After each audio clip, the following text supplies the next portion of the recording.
بسم اللہ الرحمن الرحیم، السلام علیکم۔ میں گوھر بٹ سیاستہ کے پلیٹ فارم سے آپ کی خدمت میں حاضر ہوں۔ سب سے پہلے درخواست ہے کہ چینل کو سبسکرائب کر لیں اور بیل آئیکن ضرور دبا دیں تاکہ آپ تک میرا ویلاگ بر وقت پہنچ سکے۔ خبر یہ ہے کہ ایک رانجھے نے عمران خان کو پاکستان کی سیاست کا قیدو بنا دیا ہے، جبکہ حمزہ شہباز شریف صاحب نے بزدار کو بکری کر دیا ہے۔ یہ دونوں معاملات کیا ہیں، اس کے اوپر میں آپ کے ساتھ بات کروں گا۔ پہلے بات کر لیتے ہیں حمزہ شہباز شریف صاحب نے عثمان بزدار کو بکری کر دیا ہے۔ سر ان کو بکری کیا ہے دو تین اکاؤنٹس کے اوپر، یعنی دو تین حوالوں سے بکری کیا ہے۔ پہلا جو حوالہ ہے وہ یہ ہے کہ ایک جناب ڈی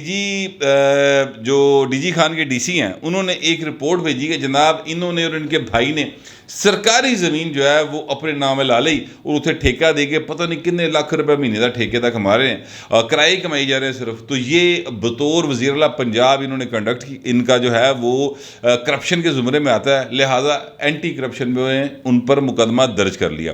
عثمان بزدار صاحب نے اس میں Bahawalpur bench, Lahore high court کے بہاولپور بینچ سے اپنی ضمانت کروا لی ہے، جو عبوری ضمانت ہوتی ہے وہ کروا لی ہے۔ بہرحال ان کے بھائی جو ہیں وہ نصیب جی پھر دینے، کیونکہ ان کے لیے چھاپے پڑ رہے۔ دوسرا جو اکاؤنٹ تھا وہ یہ تھا کہ جناب عثمان بزدار صاحب نے ایک درخواست دی ہوئی تھی سر، اور درخواست یہ دی ہوئی ہے کہ جناب لاہور ہائی کورٹ میں کہ جناب مجھے جو گاڑیاں دی گئی ہیں موبائل، یعنی پولیس کی جو گاڑیاں دی گئی ہیں سابق وزیر اللہ ہونے کی حیثیت سے، سر وہ چلدی نہیں، انہوں دا حالات ہی کوئی نہیں، اب مینوں گڈیاں تے بدل دیو۔ انہیں حکم دے کہ جو میرے پروٹوکول، میرے شایان شان گاڑیاں، میں سر اخیر وزیر اعلیٰ پنجاب رہا، مطلب اس طرح نہ کرو۔ بنی گالا دا جڑا سارا ہے اپنا ٹور ٹپا وہ علیم خان تو بعد میں ہی چلاتا رہا، تو کی کر دے پے ہو، تو لہٰذا مجھے وہ جو ہے نا گاڑیاں دی جائیں، لیکن وہ بھی سر اکاؤنٹ خراب کر دیا انہوں نے پکڑ کے، اس پہ ایک لیجسلیشن ہو گئی ہے۔ اس کے ساتھ ساتھ عثمان بزدار صاحب نے نا بیسیکلی اپنے دور حکومت میں 2019 کی بات ہے، انہوں نے ایک لیجسلیشن کی تھی۔ اس لیجسلیشن میں ارکان پنجاب اسمبلی کی جو سیلری تھی اور پرکس اینڈ پریولیجز تھے وہ بھی بڑھائے گئے تھے۔ اسی لیجسلیشن کے اندر انہوں نے یہ کیا تھا کہ جو وزراء ہیں ان کی مراد بھی بڑھائی گئی تھی۔ اسی لیجسلیشن کے اندر انہوں نے یہ کیا تھا کہ جو وزیر اعلیٰ رہے گا، 1 سال تک وزیر اعلیٰ پنجاب رہے گا، اس کو جو مراد ملیں گی اس میں اضافہ کیا گیا تھا۔ مثال کے طور پہ اس میں انہوں نے یہ اضافہ کیا تھا کہ 1 کنال کا گھر اس کو ملے گا اور وہ تا حیات اس گھر کے مالک ہوں گے جب تک وہ زندہ رہیں گے۔ ان کو 5 لوگوں کا سٹاف ملے گا، جس میں 17ویں اسکیل کے کم از کم 2 افسر شامل ہوں گے۔ ان کو 2 موبائل گاڑیاں اور اسکواڈ وغیرہ ملے گا، اور وہ جو گھر ہوگا، فرنیچر ہوگا، اس کا بجلی کا بل ہوگا، اس کا میرا مطلب ہے کہ ٹیلی فون کا بل ہوئے گا، وہ سارے کا سارا جو ہے وہ حکومت پنجاب اس کو برداشت کرے گی۔ اب ہوا یہ کہ عثمان بزدار صاحب تو مطلب 3 سال اور 8 مہینے جو ہے وہ وزیر اعلیٰ پنجاب رہے۔ یہ لیجسلیشن جو تھی جب ہوئی، اس کو میں نے ایکچولی سب سے پہلے اس خبر کو بریک کیا تھا آپ نیوز کے اوپر، اس لیے مجھے ساری لیجسلیشن یاد ہے۔ جب وہ جناب خبر آ گئی تو میڈیا تو رولا پہ آ گیا، انہوں نے کہا جی ایک ہی کام کر لگا بھائی، تنخواہیں بڑھ گئی ہیں، کس طرح سے 40,000 تنخواہ تھی وہ 1,60,000 پہ چلی گئی ایم پی اے کی، یہ کیسے ہو گیا؟ جو ٹریول الاؤنس تھا وہ بڑھا دیا گیا، پھر جناب ان کا جو بجٹ سیشن میں ان کا آنا وہ بڑھا دیا گیا۔ تو ایک ایم پی اے جڑا نا سر ماڑا جا ماڑکو جا ایم پی اے بھی جڑا ہوتا بیچارہ، وہ مہینے کا 2.25 لاکھ روپے کمانا شروع ہو گیا اس چکر میں۔ اچھا یہ جو ہے اپنا وزراء، ان کی تنخواہیں جو ہے بڑھ گئیں، ان کی مرات بڑھ گئیں، ان کو جو گاڑیاں ملتی تھی وہ بڑھ گئیں، ان کے پیٹرول بڑھ گئے، ان کا سٹاف بڑھ گیا، ان کے جو گھر تھے ان کی تزئین و آرائش کتنے لاکھ تک کی ہو سکے گی، اس حجم کو بڑھا دیا گیا تھا۔ جو اسپیکر اور ڈپٹی اسپیکر تھے ان کو بہت زیادہ مراد دے دی گئی تھی۔ یہ بڑا رولا پہ گیا۔ عثمان بزدار صاحب کو 1 کنال کا گھر، یعنی وزیر اعلیٰ پنجاب کو ایکچولی 1 کنال کا گھر ملنے پر بہت رولا پہ گیا۔ اچھا اب انہوں نے اس کا جو جھوٹ بولا، وہ جھوٹ یہ بولا کہ نہیں جی نہیں، یہ اس پر گورنر سائن نہیں کرے گا۔ وہ جو گورنر صاحب تھے انہوں نے کہا جی میں سائن نہیں کرنا، یہ بل پہ جی لائیو واپس۔ اچھا جی وہ بل واپس آ گیا، پڑا رہا۔ اس کے بعد اب وہ بل جو ہے اس کو ڈیلے کرتے گئے کہ جناب لو پروفائل میں کیس چلا جائے۔ پر میرا دھیان تھی اتنے، چونکہ میرا سکوپ تھا، میری خبر تھی، میں جناب اس پر نظر رکھ کے بیٹھا ہوا تھا۔ مجھے ایک روز پتہ چلا کہ گورنر پنجاب نے چپ چپیتے ہوتے سائن کرتے، اور وہ جناب لیجسلیشن ڈپارٹمنٹ کو چلا گیا، اور آگے ظاہر وزارت خزانہ کو چلا جائے گا، پھر ایک پروسیس پراپر سٹارٹ ہو جائے گا، بل جو ہے باقاعدہ قانونی حیثیت اختیار کر گیا۔ اب یہ جو معاملہ تھا اس کے اوپر میں نے نا بڑا نظر رکھی ہوئی تھی۔ میں جناب کیمرہ لیا اور کیمرہ مین لیا اور میں سیدھا چلا گیا جناب راجہ بشارت صاحب کے پاس. راجہ بشارت صاحب جو ہیں وہ وزیر قانون تھے اور بڑا ان کا پروٹوکول ہوتا تھا. ویسے وہ بندے جو ہیں بڑے مطلب ادب اداب والے بندے ہیں, میسنا بڑا بھائی, لیکن ظاہر ہے وہ سیاستدان ہے, ان کا اپنا ایک حق ہے, ان کا ایک سٹائل بھی ہے, مگر وہ مطلب ان کا ایک کوالٹی یہ ہے کہ وہ آن ریکارڈ جھوٹ نہیں بولتے, سچ پاویں نہ بولن. ٹھیک ہے, وہ ادھر ادھر چیزیں جو ہے نا ہاکی کھیڈ جاندے, اور اگر انہوں نے بات نہ کرنی ہو تو وہ کہتے ہیں یار اس وقت میرے پاس ٹائم نہیں, بعد میں کر لیں گے, بعد میں کر لیں گے. ان کا ایک سٹائل ہے خاص راجہ صاحب کا نا. لیکن چونکہ میں انہیں 1997 بھی کور کیا تھا, کیونکہ 1997 وہ وزیر قانون تھے, پھر 2002 سے 2007 تک وزیر قانون تھے, ایز وری پھر وزیر قانون تھی, 3 دفعہ وزیر قانون رہے ہیں وہ. میں آپ کی مطلب ویسے انفارمیشن کے لیے بتا دوں تو راجہ صاحب جو ہیں, میں ان کے پاس چلا گیا. میں کہا راجہ صاحب بات کرنی ہے بالکل سیدھی, صحیح بات مجھے بتائیں, وہ جو بل تھا کیا وہ سائن ہو گیا؟ تو انہوں نے کہا کہ جی بالکل وہ بل جو ایز اٹ از اسمبلی نے پاس کیا تھا, کوما فل سٹاپ بدلے بغیر اس کو ایز اٹ از پاس کر دیا گیا, کیونکہ پھر دوبارہ بل لانا پڑنا تھا اسمبلی کے اندر. اور وہاں پر ایم پی ایس جو دونوں سائڈز کے ہیں, یعنی وہ حکومتی سائڈز کے بھی اور یہ جو اپوزیشن کی سائڈ تھی نون لیگ اور پیپلز پارٹی والے, وہ تو بھائی ساڈا گریبان پھڑن آئے, تو وہ تو انہوں نے اپنی مراد تو ختم ہی نہیں ہونے دی تھی, لہٰذا اس کو ایز اٹ از پاس کر دیا گیا, تو سائن کر دیا گیا, تو وہ اب لا بن گیا باقاعدہ طور پہ. میں کہا سر یہی بات آپ ذرا مطلب آن ریکارڈ کہہ دیں. اچھا اس وقت ایک ایشو یہ تھا کہ ان دنوں میں جو ہے راجہ بشارت صاحب جو ہے نا, ان کو وزیر اعلیٰ بننے دا چاہ چڑھیا سی. وہ کوشش کر رہے تھے کہ وزیر اعلیٰ بن جائے, اور عثمان بزدار کے ساتھ نا ان کی تھوڑی سی ایک کیا کہنا چاہیے کولڈ شولڈر یا ایک سرد جنگ سی جو تھی وہ چل رہی تھی. عثمان بزدار ان کو اتنا ویٹ نہیں دے رہے تھے, کیونکہ عثمان بزدار کو پتہ چل گیا تھا کہ بھائی وزیر اعلیٰ بنن ٹرے ہے, یہ بھی گیٹ نمبر 4 کی طرف بہت زیادہ جاتے ہیں, انہوں نے بھی حلقہ تقریباً وہی بنتا ہے, تو گیٹ نمبر 4 وال بہت جاندے ہیں. تو ان کو وہاں سے اطلاع مل گئی ہوئی تھی. ظاہر ہے گیٹ نمبر 4 والے نے کنوں کہنا سی, گیٹ نمبر 4 والوں نے عمران خان کو کہنا تھا. عمران خان دے گھر انہوں نے سن لائی سی, مطلب میں پولیٹیکل سینس میں بات کر رہا ہوں کہ وہاں پہ فرق ہوگی کا آنا جانا, تو فرق ہوگی عثمان بزدار دے سر تے, مطلب کیا کہنا چاہیے لاکھوں کروڑوں اربوں روپے کما رہی تھی بقول اپوزیشن کے, لہٰذا وہ جو سلسلہ تھا وہ اس طرح ان تک پہنچ گیا تھا. مجھے اس بات کی مخبری تھی کہ عثمان بزدار صاحب آج کل ان کو پسند نہیں کر رہے, اور راجہ پرویز اشرف راجہ بشارت صاحب جو ہیں وہ بھی عثمان بزدار کو پسند نہیں کر رہے, اور جو گیٹ نمبر 4 والے ہیں ان کی اس وقت نظر کرم جو ہے کہ جناب یہ ہے کہ راجہ بشارت آ جائے, اینو ہٹا دے یار کسی طریقے دے نال. عثمان بزدار جو ہے نا وہ گڈ بکس پہ نہیں آ رہا تھا. اچھا یہ مجھے نو ہاؤ تھی, تو میں نے اس پر ان سے بات کی, تھوڑا سا ان کے زخموں کو تھوڑا سا میں نے کریدا, اور میں نے انہیں تھوڑا سا جذباتی کیا. میں کہا راجہ صاحب گل ہے کہ جے تسی فرنٹ تے آ کے نہیں نہ کھیڈو گے, کریز تو باہر نہیں نکلو گے, تو سر پھر تسی بھول جاؤ گے تسی کوئی, میرا مطلب ہے کوئی مطلب پنجاب دے راجے روجے بن جاؤ گے. تو میں نے تھوڑا سا مسکا بھی لگایا, کچھ کیا, راجہ صاحب تیار ہو گئے. اب وہ سر ریکارڈ پر چیز آ گئی میرے پاس, ابھی بھی وہ فوٹیج جو ہے وہ موجود ہے. میں نے وہ پیکیج پورا بنایا تھا, فوٹیج میرے پاس ہے, مگر دکھا نہیں سکتے, ظاہر ہے وہ سٹرائک آ جاتی ہے, کوئی اور معاملات ہو جاتے ہیں. آپ نیوز میں وہ میری خبر جو ہے راجہ صاحب کے انٹرویو کے ساتھ بریکنگ چلی کہ جناب عثمان بزدار وزیر اعلیٰ پنجاب جو ہیں ان کو جو مراد ملی تھی وہ ایز اٹ از گورنر نے اس کے اوپر سائن کر دیا. ایک دفعہ پھر اللہ پہ آ گیا سارے پاس. اچھا اب جو میں آپ سے کہہ رہا ہوں نا کہ وہ عثمان بزدار کو 3 اکاؤنٹس کے اوپر انہوں نے بکری کر دیا پکڑ کے, وہ اس طرح سے کر دیا حمزہ شہباز شریف صاحب نے. ویسے مجھے ایویں یاد آ گیا, آپ کو آپ کی انفارمیشن کے لیے بتانے لگا ہوں, ویسے بہت سارے لوگوں کو پتہ ہوگا کہ حمزہ کا مطلب عربی میں شیر ہوتا ہے, اور بزدار بز جو ہے ظاہر ہے وہ کہتے ہیں بکری کو. تو مطلب آپ اس بات کو سمجھیں کہ حمزہ دا انتخابی نشان بھی شیر ہے, تو نا دا مطلب بھی شیر ہے. تو اس وقت انہیں بزدار صاحب نو جڑے کہ چرواہے بکریاں دے, اگر ہم ان کا ویسے اردو میں ترجمہ کریں یا پنجابی میں, ان کو پائیں بکری بھی کر دیا ہے. اچھا اب وہ جو 3 آرڈیننس جو ہیں وہ جاری کیے گئے تھے جن کا بڑا رولا پڑا ہوا تھا.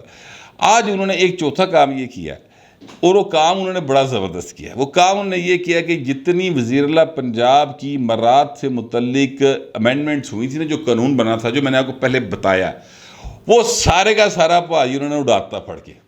اب یہ جو اپوزیشن ہے یہ تو ساری بیٹھی ہے پرویز لائی دے پرا تھلے, یہ تو اس طرف جا ہی نہیں رہے ایوان اقبال میں جہاں پر آئینی اجلاس ہو رہا ہے، لہٰذا وہ جو بل تھا وہ سر تھمبنگ میجورٹی کے ساتھ وہ جیت گیا اور پاس ہو گیا۔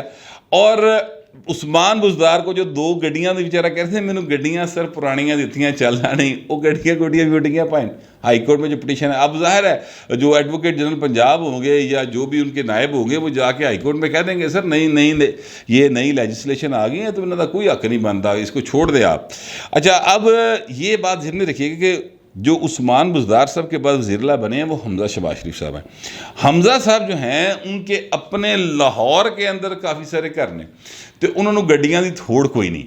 یہ جو عثمان بزدار صاحب ہے نا سر، میں آئی وٹنس ہوں اس بات کا، یہ جب وزیر اللہ نامینیٹ ہوئے تھے اس سے پہلے یہ باقاعدہ طور پر یعنی جو ہے نا اپنا ایم پی اے ہاسٹل اس میں کمرہ مانگنے آئے تھے اور اسٹیٹ افسر نے کہا سی چلنا جا کوئی کمرہ نہیں گا، انہوں بھائی نو کمرہ نہیں سی لبا۔ پھر یہ ان کو تقریر نہیں کرنی آتی، اینڈ تک نہیں آئی، کیمرے کے سامنے نہیں بول سکتے، بہت سارے لوگوں کے پرسنالٹی کے فلاز ہوتے ہیں۔ عثمان بزدار صاحب کو جب یہ کہہ دیا گیا کہ بھائی تو وزیر اللہ بننا ہے، آپ کو یاد ہوگا بڑی بات جو چھپا کے رکھی گئی تھی۔ ہمارے ایک دوست ہیں ہمایوں سلیم صاحب، ہمایوں سلیم صاحب جو ہیں وہ مطلب لاہور رنگ کے مطلب ڈائریکٹر نیوز ہیں، لاہور رنگ ایک نیوز چینل ہے اس کے ڈائریکٹر نیوز ہیں، سینئر صحافی ہیں، وہ بہت سارے اخبارات میں بہت سارے نیوز چینلز میں وہ رہے ہیں۔ ان کے پاس کسی نے بھیجا ان کو، مشترکہ دوست نے، کہ یار اس کو کیمرے کے سامنے بولنا سکھاؤ، اگلا وزیر اللہ آ رہا ہے، ٹھیک ہے۔ تو انہوں نے اس بات کو پھر صیغہ راز میں رکھتے ہوئے ان کو 2-3 دن وہ دی تھی، ٹریننگ دی تھی۔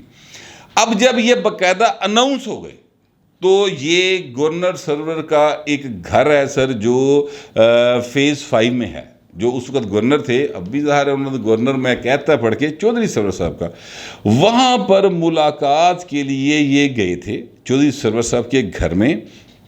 اور اس گھر میں جب یہ گئے تھے تو ان کے پاس ایک کرولا تھی جس کو کیا کہنا چاہیے 2018 کی بات ہے تو وہ 2016-17 ماڈل ایک کرولا تھی ان کے پاس سر، جس میں یہ گئے تھے۔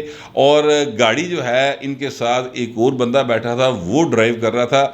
اس وقت کسی نے بتایا کہ گڈی عثمان بزدار نہیں، یہ کو گڈی بھی نہیں گئی بیچارے کو، کیونکہ اس وقت بڑا یہ عمران خان کہہ رہے تھے نا ہم نے وہ وزیر اللہ بنایا ہے جس کے گھر میں لائٹ نہیں ہے سر، ٹھیک ہے۔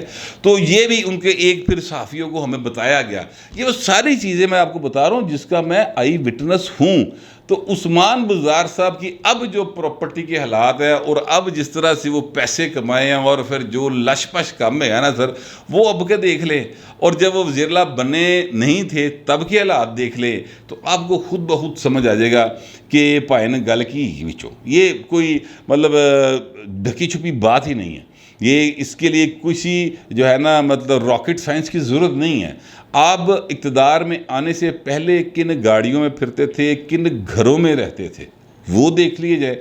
اقتدار سے جب آپ واپس جا رہے ہیں، اقتدار کے دوران آپ کن گاڑیوں میں رہتے ہیں، کن اپنا گھروں میں رہتے ہیں، کن گاڑیوں میں پھرتے ہیں، بس وہ دیکھ لیں، آپ کو پتہ چل جائے گا بندہ کننا کی ایماندار ہے۔ اتنی سی بات ہے، اس سے زیادہ بہتا کوئی جڑا نا نیب دی انویسٹیگیشن دی لوڑ کوئی نہیں ہے۔ یہ سر معاملہ ہے عثمان بزدار کو پائن ان تینوں اکاؤنٹس کے اوپر بکری کر دیا۔ پولیٹیکلی بات یہ ہے، مجھے ذاتی طور پہ پتہ ہے کہ عثمان بزدار صاحب جو ہے نا رابطے کر رہے ہیں، کبھی ادھر تو کبھی ادھر، کہ جناب دیکھیں جی وہ تو عمران خان کا پریشر تھا سر، سائیں میری طرف سے تو کوئی پرابلم نہیں ہوئی نا، حمزہ صاحب کو بھی، میاں صاحب کو بھی، وہ تو مریم باجی کو بھی، وہ تو جیل میں رہے تو ان کو پتہ ہے، میں تو ان کو سر باقاعدہ طور پہ فیسیلیٹیٹ کرتا رہا ہوں۔ یہ اس طرح کی گفتگو ہو رہی کہ کوئی نرم گوشہ کڈیا جاوے تے میری جان چھٹ جاوے۔ یہ یاد رکھیے گا عثمان بزدار صاحب کسی مظاہرے میں نہیں گئے۔ جو لانگ مارچ کی کال تھی عثمان بزدار صاحب اس دن بھی غائب سن، لہٰذا عثمان بزدار صاحب جو ہے نا بالکل فلیٹ ہو گئے، لمبے پائے باقاعدہ طور پہ۔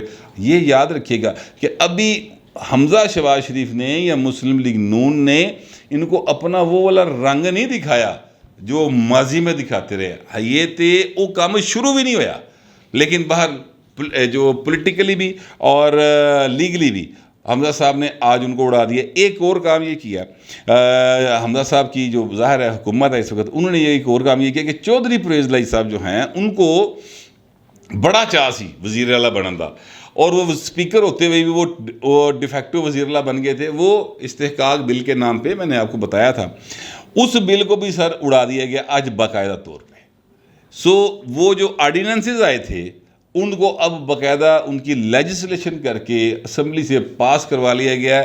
تو پرویز لائی صاحب بھی جو ہے نا جڑے پوتردے پھرتے سن نا کہ آئی جی پیش ہوگا, چیف سیکرٹری پیش ہوگا, آئے گا, میں دیکھاں گا کیویں نہیں آئے گا.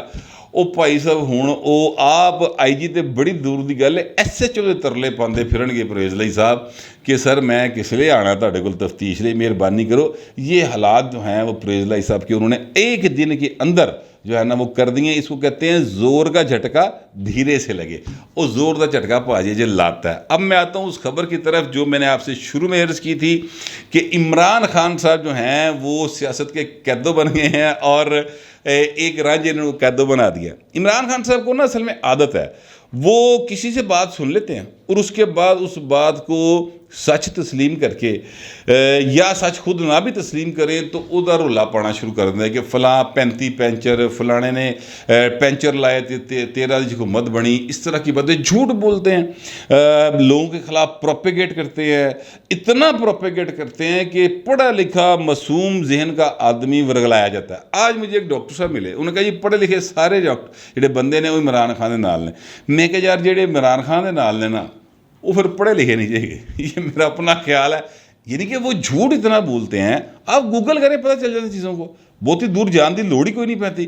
لیکن جو بندہ عمران خان کی بات پر, مریم کی بات پر, بلاول کی بات کے اوپر بالکل اکھا بند کر کے یقین کر لیتا ہے, اس کا مطلب ہے کہ ان کو ڈگری ضرور ہوئے گی, ڈاکٹر دی, انجینئر دی, کوئی اور مطلب جو بھی ایک ہمارے یہاں پہ معیار ہیں, لیکن سر وہ نا مطلب پڑھائی تے اثر کوئی نہیں پا کے گئی. میں ایکچولی یہ کہنا چاہتا ہوں. اچھا اب وہ ہوا یہ کہ انہوں نے سابق ڈی جی اینٹی کرپشن ہے سر بریگیڈیئر ریٹائرڈ مظفر رانجھا صاحب, یہ ملٹری انٹیلیجنس کے بھی ہیڈ رہے ہیں پنجاب کے اندر. ان پر الزام لگایا تھا عمران خان صاحب نے کہ جناب بریگیڈیئر رانجھا نے 2013 کا الیکشن جتوایا تھا. یہ پہلے بھی الزام لگا چکے تھے. بریگیڈیئر رانجھا نے آج اس کا نا جواب دے دیا. ویسے تو انہوں نے کہا کہ یار انہوں کی جواب دینا, مطلب یہ اس قابل ہی نہیں ہے اس کی باتوں کا جواب دیں. لیکن ایک بہت بڑا چیلنج انہوں نے دے دیا. انہوں نے کہا کہ جناب ایک کمیشن بنائیں اور میرے ساتھ ایک ڈاکومنٹ سائن کریں, ایک اسٹامپ سائن کریں عمران خان, اور جو اس کمیشن میں جھوٹا ثابت ہو اس کو پھانسی دی جائے. اس کے اوپر وہ بھی سائن کرے, میں بھی سائن کرتا ہوں, تو میں ثابت کروں گا کہ عمران خان جھوٹ بولتے ہیں. ان کا یہ ایک جھوٹا آدمی ہے, اس کو عادت ہے. اس نے پہلے جو نجم سیٹھی صاحب ہیں ان کے اوپر الزام لگایا تھا 35 پینچر والا, ٹھیک ہے, اور جب وہ بات گئی عدالت میں تو انہوں نے کہا کہ وہ تو میرا سیاسی بیان تھا, مجھے تو نہیں پتا, میں تو ابھی گھر چ گل کی تھی, ٹھیک ہے. وہ کہتے ہیں اب بھی یہ اسی طرح کریں گے. بہرحال انہوں نے کہا کہ جناب میں وہ ان کے بارے میں بہت کچھ جانتا ہوں, کیونکہ ظاہر ہے میں نے آپ کو بتایا ملٹری انٹیلیجنس کے ہیڈ رہے ہیں پنجاب کے اندر. تو کہتے ہیں میں نے بہت کچھ پتا ہے انہوں کے بارے, لیکن میں اگر عمران خان باز نہ آیا, دوبارہ اس نے یہ بات کی, وہ ساری چیزیں میڈیا کے ساتھ شیئر کر دوں گا. میں پہلے بھی اس لیے خاموش رہا کیونکہ میں نہیں چاہتا کہ میری وجہ سے ادارے کی بدنامی ہو. میں نے اسی لیے پہلے استعفیٰ دے کر خود کو الگ کر لیا تھا کہ ادارہ جو ہے اس کے اوپر کوئی حرف نہ آئے. لیکن عمران خان جو ہے وہ باز ہی نہیں آ رہا, لہٰذا وہ تیاری پھڑو, دوبارہ بات کی تو پھر سارا کچھ دساں گا. میرے پاس وہ کہتے ہیں ثبوت ہیں ایسے ایسے کہ قوم حیران رہ جائے گی. وہ ظاہر عمران خان دے مطلب جڑیاں مطلب دن رات گزرتے رہے نے وہ کس تو لکے تھوڑی ہوئے نے پائن. لیکن بہرحال ایک چیز باقاعدہ سامنے آ جائے, وہ 2 منٹ 18 سیکنڈ والی ویڈیو بھی ہو سکتی پائن, ٹھیک ہے. تو اس طرح کی چیزیں اگر جب سامنے آ جائیں, سنی سنائی بات اور ہوتی ہے, اکھوں دیکھا حال اور ہوتا ہے, تو وہ مطلب اس طرح کی چیز سامنے آ جائے تو چیزیں خراب ہو سکتی ہیں نا. تو وہ یہ انہوں نے ایک آفر بھی کی اور ساتھ ہی ساتھ ایک باقاعدہ بڑی زوردار قسم کی تڑی بھی لگا دی ہے. جو میں نے قیدو کہا نا عمران خان کو, دیکھیے جو ہماری ایک لوک داستان ہے, ہیر وارث شاہ میں یہ کریکٹر ہے قیدو, جو کہ ظاہر ہے ہیر کا چچا ہے یا ماما ہے, وہ اس کا کام یہ ہے کہ کڑی جدی بھی ہوئے, ٹھیک ہے, پورے پنڈ دی کڑی, وہ ہر ایک کی غیبت کرے گا، ہر ایک کے بارے میں افواہ سازی کرے گا، پروپیگیٹ کرے گا، جھوٹ بولے گا، اتنی سی بات کو اتنا بڑھا کے سنائے گا. تو وہ میں نے اس لیے کہا کہ یہ سیاست کے قیدو ہے، نکی نکی گل نوں ادھر ادھر سن کے ودا کے دسی جاندے. یعنی یہ جو کام ہے نا، یہ کہتے ہیں اس کام کو کیا کہنا چاہیے، فساد پھیلانے والا. تو عمران خان فتنہ فساد، یہی کام وہ کر رہے ہیں اور وہ فتنہ فساد ہی پھیلا رہے ہیں. بہرحال یہ جو بریگیڈیئر ریٹائرڈ مظفر رانجھا صاحب ہیں، انہوں نے سر ایک بڑا چیلنج دیا، اور ظاہر ہے جیو نیوز جیسے چینل کے اوپر وہ چلا ہے، سارے میڈیا نے پھر وہاں سے اٹھایا، اور ٹویٹر کے اوپر بڑا ٹرینڈ ہے، اسی طرح باقی جگہوں کے اوپر بہت ٹرینڈ ان کے چل رہے ہیں. تو عمران خان صاحب اب تھوڑا سا ہمت کریں، اور یہ جو آپ نے کہا کہ 2013 کا الیکشن اور جناب اقتدار میں لایا سیاسی انجینئرنگ کی بریگیڈیئر صاحب نے، تو سر وہ تو بہت بڑا چیلنج دے بیٹھے ہیں. تو اب تھوڑا سا ہمت کرے اور بزدار کی طرح بکری نہ ہوں، اور باہر آئیں اور آ کر ان سے کسی جگہ کے اوپر بھی مناظرہ کر لیں، کمیشن بننے کی درخواست کر دیں، کمیشن بن جائے اور چیزیں کلیئر ہونی چاہیے. کیونکہ میں آپ سے عرض کروں کہ اس ملک کے اندر انتخابات کی جو ہے نا سینٹٹی، وہ برقرار نہیں رہی ہوئی. ماضی میں بہت سارے اس طرح کے کام کیے گئے ہیں. 88 کا الیکشن چرایا گیا، 90 کا، 93 کا، 97 کا، 2002، 2007، پھر جناب لگے آؤ، مطلب جتنے الیکشن آج تک ہوئے ہیں ان میں سے کسی کا نا وہ کوئی ان رزلٹس کے اوپر باقاعدہ یقین نہیں کرتا. ٹھیک ہے، اس لیے اب 2013 کے الیکشن کی جو بات ہے، ایک بندہ جس پہ الزام آیا، جس نے لگایا، آمنے سامنے بیٹھ کے پائن گل کر لو، تو کسی پاسے تے لگے نہ پائن، کوئی ایک تو جھوٹ بول رہا ہوگا نا دونوں میں سے. ٹھیک ہے، تو جڑا جھوٹا ہوئے گا وہ دے کو تو ہمیشہ لے جان چھڑاؤ نا، وہ تو کلیئر ہو جائے، چاہے بریگیڈیئر صاحب ہو چاہے عمران خان ہو. تو اب اگر عمران خان صاحب ہیں وہ قیدو اگر نہیں ہیں، تو انہیں چاہیے کہ وہ آ کر پبلک میں اس بات کو اون کریں اور آ کر کہیں کہ آؤ جی بریگیڈیئر صاحب، یہ میں فورم دے رہا ہوں آپ کو، یہ چینل سارے بلا لیتے ہیں، بالکل آمنے سامنے بیٹھ کے اسی مذاکرہ کر لیں، کمیشن نہ بھی بنے، مذاکرہ کر لیں، ثابت ہو جائے گی چیزیں، پتہ چل جاتا ہے انسان کو جھوٹ کون بول رہا ہے، سچ کون بول رہا ہے. تے عوام جو ہیں وہ اتنے بیوقوف تو نہیں ہیں، یہ چیزیں پتہ چل جاتی ہیں. لہٰذا یہ ایک کام ہے اب عمران خان پر ہے سر کہ وہ قیدو بنتے ہیں، ٹھیک ہے، یا دلیری کے ساتھ آ کے چیزوں کا سامنا کرتے ہیں. بریگیڈیئر صاحب نے چیلنج بڑا دے دیتا ہے، پھانسی کا پھندا نظر آ رہا ہے. ظاہر ہے بریگیڈیئر صاحب بات کر رہے تھے تو پھندا بھی تو لٹکانا پڑے گا نا. تو حوصلہ کرو خان صاحب، پھر کیوں ہے، آپ تو جہاد کرنے نکلے تھے تو جہاد کرو سر. جہاد میں تو پھر شہادت ہی مطلوب و مقصود مومن، نہ مالے غنیمت نہ کشور کشائی. تے آؤ پائن اے گھوڑا دا میدان تے لگ پتہ جائے گا. میرے پاس جتنی انفارمیشن تھی وہ میں نے آپ تک پہنچا دی ہے، اور آپ دوستوں سے درخواست ہے کہ آپ کا اس ساری انفارمیشن کے اوپر جو بھی خیال ہوگا لکھ ضرور دیجیے گا، مگر ذرا تہذیب کے ساتھ. فی الوقت اتنا ہی، ملتے ہیں اگلے ولاگ میں.